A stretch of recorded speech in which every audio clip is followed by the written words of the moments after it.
பனாரஸில் Jonathan Dungan நிறுவிய நிறுவனம் எது? ஏ. ஒரு சமஸ்கிருத கல்லூரி. பி. ஒரு தமிழ் கல்லூரி. சி. ஒரு மருத்துவப் பள்ளி. டி. ஒரு தொழில்நுட்ப நிறுவனம். சரியான பதில் ஏ. ஒரு சமஸ்கிருத கல்லூரி. 1. 1791 இல் ஜோனாதன் டங்கன் வாரணாசியில், பனாரஸ், இந்து சட்டங்கள் மற்றும் தத்துவங்களை படிக்க ஒரு சமஸ்கிருத கல்லூரியை நிறுவினார். இது இந்திய கல்வியை வளர்க்க எடுக்கப்பட்ட ஆரம்பகால முயற்சியாகும். 2. முகமதிய சட்டத்தை விளக்குபவர் என்பவர் யார்? ஏ. கட்டிடங்களை வடிவமைப்பவர். பி. இஸ்லாமிய சட்டத்தை விளக்கி சொல்பவர். சி. கணிதம் கற்பிப்பவர். டி. கவிதை எழுதுபவர். சரியான பதில் பி. இஸ்லாமிய சட்டத்தை விளக்கி சொல்பவர். 6. இஸ்லாமிய சட்டங்களை ஷரியா ஆழமாக பயின்று நீதிமன்றங்களில் நீதிபதிகளுக்கு சட்ட விளக்கம் அளிப்பவர்கள் முகமதிய சட்டத்தை விளக்குபவர்கள் எனப்பட்டனர். இவர்கள் முஃப்திகள், முஃப்தீஸ் என்றும் அழைக்கப்பட்டனர். விசிஷ்டாத்வைத தத்துவத்துடன் தொடர்புடையவர் யார்? ஏ. ஆதி சங்கரர், ஆதி சங்கரா. B. Guru Nanak, Guru Nanak. C. Kabir, Kabir. D. Ramanujar, Ramanuj. சரியான பதில் பி. ராமானுஜர், ராமானுஜ். 10. ஸ்ரீ ராமானுஜர் விசிஷ்டாத்வைதம், தனிச்சிறப்புடைய அத்வைதம் எனும் தத்துவத்தை முன்மொழிந்தார். ஆன்மாவுக்கும் இறைவனுக்கும் இடையிலான உறவை விளக்கும் இந்த தத்துவம் வைணவத்தின் முக்கிய அடிப்படையாகும். மற்றவை ஏ. ஆதி சங்கரர் அத்வைத தத்துவத்தை வழங்கினார். மீராபாய் எந்த பகுதியின் பட்டத்தில் இளவரசரின் மனைவி? A. Marwar, Marwar. B. Amber, Amber. C. Mewar, Mewar. D. Bundi, Bundi. சரியான பதில் சி. மேவார், மேவாள். 1. மீராபாய் மேவார் மன்னர் ராணா சங்காவின் மூத்த மகனும் பட்டத்து இளவரசருமான போஜ ராஜனின் மனைவி ஆவார். இவர் கிருஷ்ண பக்தி இயக்கத்தின் மிகச்சிறந்த பெண் துறவியாக போற்றப்படுகிறார். 2. ஏ. மார்வார் என்பது மீராபாயின் பிறந்த இடமாகும், அவர் புகுந்த வீடு அல்ல. சிவாஜியின் நிர்வாகத்தில் சரினபத் சேனாபதி என்ன பொறுப்பை வகித்தார்? ஏ. தலைமை தளபதி, கமாண்டர் இன் சீஃப். பி. தலைமை நீதிபதி, சீஃப் ஜஸ்டிஸ். சி. உள்துறை அமைச்சர், இன்டீரியர் மினிஸ்டர். டி. வெளியுறவு அமைச்சர், ஃபாரின் மினிஸ்டர். சரியான பதில் ஏ. தலைமை தளபதி, கமாண்டர் இன் சீஃப். 7. சரியான விடை ஏ. சோகஸ்மேலி சிவாஜியின் அஷ்ட பிரதான் எனப்படும் 8 அமைச்சர்கள் கொண்ட குழுவில் சரினபத் அல்லது சேனாபதி என்பவர் இராணுவத்தின் தலைமை தளபதியாகச் செயல்பட்டார். இவர் இராணுவத்தை அணிவகுத்தல், ஒழுங்குபடுத்துதல் மற்றும் பாதுகாப்பிற்கு பொறுப்பானவர். தமிழ் எப்போது முதலில் அச்சுக்கு வந்தது? ஏ. 1777. பி. 1100. சி. 1578. டி. 1816. சரியான பதில் சி. 1578. சரியான விடை 1578 ஆண்டு தம்பிரான் வணக்கம் என்ற புத்தகம் கோவாவில் அச்சிடப்பட்டது.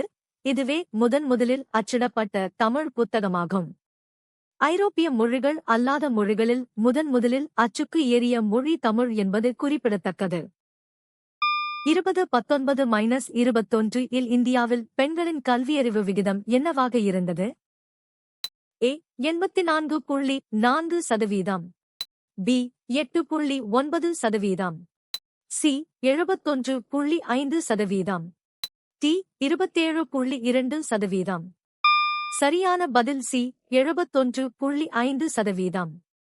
சரியான விடை தேசிய குடும்ப சுகாதார கணக்கெடுப்பு சேர்ந்து 2019-21 இன் படி இந்தியாவின் பெண் கல்வியறிவு விகிதம் 71.5% ஆகஸ்ட் இருந்தது. இது முந்தைய ஆண்டுகளை விட முன்னேற்றத்தை காட்டுகிறது. தினை பயிரிட எவ்வகையான நிலம் பயன்படுத்தப்பட்டது?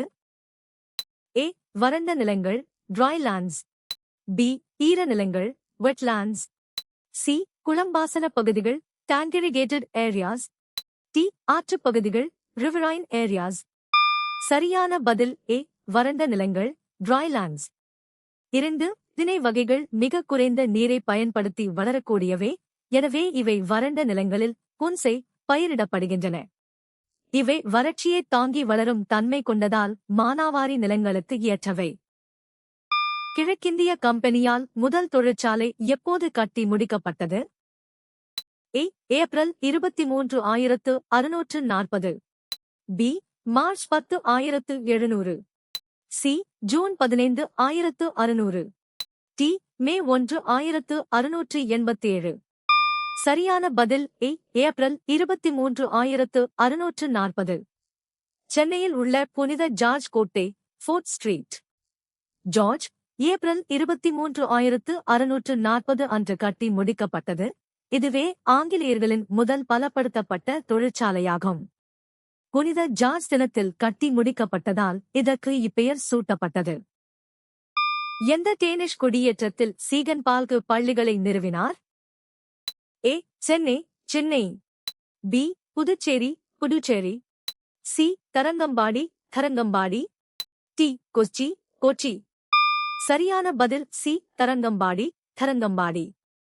சீகன் பால்கு ஜைஜன்போல் 1706 இல் தரங்கம்பாடிக்கு வந்து அங்கு முதலில் அச்சு இயந்திரத்தையும் பள்ளிகளையும் நிறுவினார். இவர் டேனிஷ் மிஷனரிகளின் சார்பில் கல்வி பணிகளை தொடங்கினார். ஏ. சென்னை ஆங்கிலேயர்களின் முக்கிய குடியேற்றமாக இருந்தது. அதிக எண்ணிக்கையிலான மக்கள் அருகருகே வாழ வேண்டிய அவசியம் எதைக் கொண்டு வந்தது? ஏ. ஒழுங்கின்மை மற்றும் குழப்பம். பி. திட்டமிடல், அமைப்பு மற்றும் நிபுணத்துவம். சி. நாடோடி வாழ்க்கை முறைகள் மற்றும் சுதந்திரம். டி. தனிமைப்படுத்தல் மற்றும் மோதல். சரியான பதில் பி. திட்டமிடல், அமைப்பு மற்றும் நிபுணத்துவம். 9. மக்கள் நெருக்கமாக வாழத் தொடங்கியபோது வளங்களை பகிர்ந்து கொள்ளவும் மோதல்களை தவிர்க்கவும் முறையான திட்டமிடல் மற்றும் நிர்வாக அமைப்பு தேவைப்பட்டது. இதுவே சமூகத்தில் பல்வேறு தொழில் சார்ந்த நிபுணத்துவம் மற்றும் நகரமயமாக்கல் உருவாக காரணமாக அமைந்தது. ஏற்றுக்கொள்ளப்பட்ட நம்பிக்கைகளை வழக்கமாக சந்தேகிப்பவர் யார்? ஏ. ஒரு ஓவியர். பி. ஒரு நம்பிக்கையாளர். சி. ஒரு ஐயுறவாளர், ஸ்கெப்டிக். டி. ஒரு ஆர்வலர். சரியான பதில் சி. ஒரு ஐயுறவாளர், ஸ்கெப்டிக். 9. ஒரு ஐயுறவாளர், ஸ்கெப்டிக் என்பவர் பொதுவாக ஏற்றுக்கொள்ளப்பட்ட உண்மைகள் அல்லது நம்பிக்கைகளை ஆதாரமின்றி ஏற்க மறுத்து சந்தேகிப்பவர் ஆவார். தத்துவ ரீதியாக இவர்கள் எதையும் கேள்வி கேட்டு நிரூபிக்கப்பட்ட பின்னரே ஏற்றுக்கொள்வார்கள். பாலர்கள் தங்கள் சக்தி வாய்ந்த ராஜ்யத்தை எங்கே நிறுவினர்? ஏ. தென்னிந்தியா. பி. கிழக்கு இந்தியா. சி. மத்திய இந்தியா. டி. வட இந்தியா. சரியான பதில் பி. கிழக்கு இந்தியா. சரியான விடை. கோபாலரால் தோற்றுவிக்கப்பட்ட பால வம்சம் வங்காளம் மற்றும் பீகார் உள்ளிட்ட கிழக்கு இந்திய பகுதிகளில் ஒரு வலிமையான அரசை நிறுவியது. இவர்கள் மகாயான பௌத்த மதத்தை பின்பற்றி விக்ரமசீலா போன்ற பல்கலைக்கழகங்களை உருவாக்கினர். அசோகர் எத்தனை ஆண்டுகள் ஆட்சி செய்தார்? ஏ. 28 ஆண்டுகள். பி. 38 ஆண்டுகள். சி. 18 ஆண்டுகள். டி. 48 ஆண்டுகள். சரியான பதில் பி. 38 ஆண்டுகள். மோரிய பேரரசர் அசோகர் சுமார் 38 ஆண்டுகள் கிமு 268 முதல் கிமு 232 வரை இந்தியாவை ஆட்சி செய்தார். கலிங்க போருக்குப் பிறகு அவர் புத்த மதத்தை தழுவி தர்மத்தின் மூலம் ஆட்சியை நிலைநாட்டினார். எந்த நூற்றாண்டில் சௌகான்கள் தோமர்களை வீழ்த்தினர்?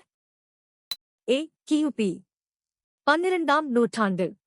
பி. கிபி 8ஆம் நூற்றாண்டு. சி. கிபி 7ஆம் நூற்றாண்டு. டி. கிபி 11ஆம் நூற்றாண்டு. சரியான பதில் ஏ. கிபி 12ஆம் நூற்றாண்டு. சரியான விடை ஏ. கிபி 12ஆம் நூற்றாண்டு.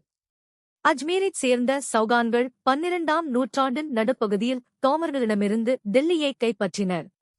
இதன் பின்னரே பிருத்விராஜ் சௌகான் போன்ற புகழ் பெற்ற மன்னர்கள் டெல்லியை தலைநகராக கொண்டு ஆண்டனர். திருநெல்வேலியில் கிறித்துவ மிஷனரி சங்கத்தால் தொடங்கப்பட்ட பள்ளி எந்த ஆண்டில் கல்லூரி நிலைக்கு உயர்த்தப்பட்டது? ஏ. 1888. பி. 1876. சி. 1844. டி 1860. சரியான பதில் பி 1876.